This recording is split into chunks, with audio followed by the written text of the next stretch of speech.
উত্তর আমেরিকার গ্রিনল্যান্ডে গত বছরের সেপ্টেম্বরে বড় ধরনের ভূমিধসের সৃষ্টি হয় বিশাল সুনামি বা সামুদ্রিক ঢেউ, যার কারণে টানা ৯ দিন ধরে কেঁপেছে পুরো পৃথিবী। নতুন একটি গবেষণায় এ তথ্য জানা গেছে।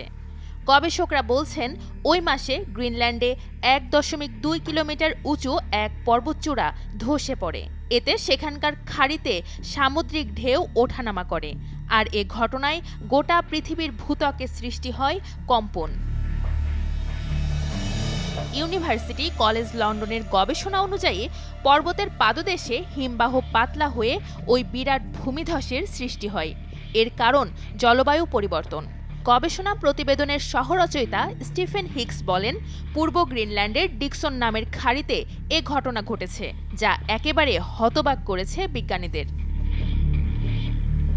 এই ঘটনা প্রমাণ করে বৈশ্বিক উষ্ণায়ন এরই মধ্যে পৃথিবীর ওপর কিভাবে প্রভাব ফেলছে।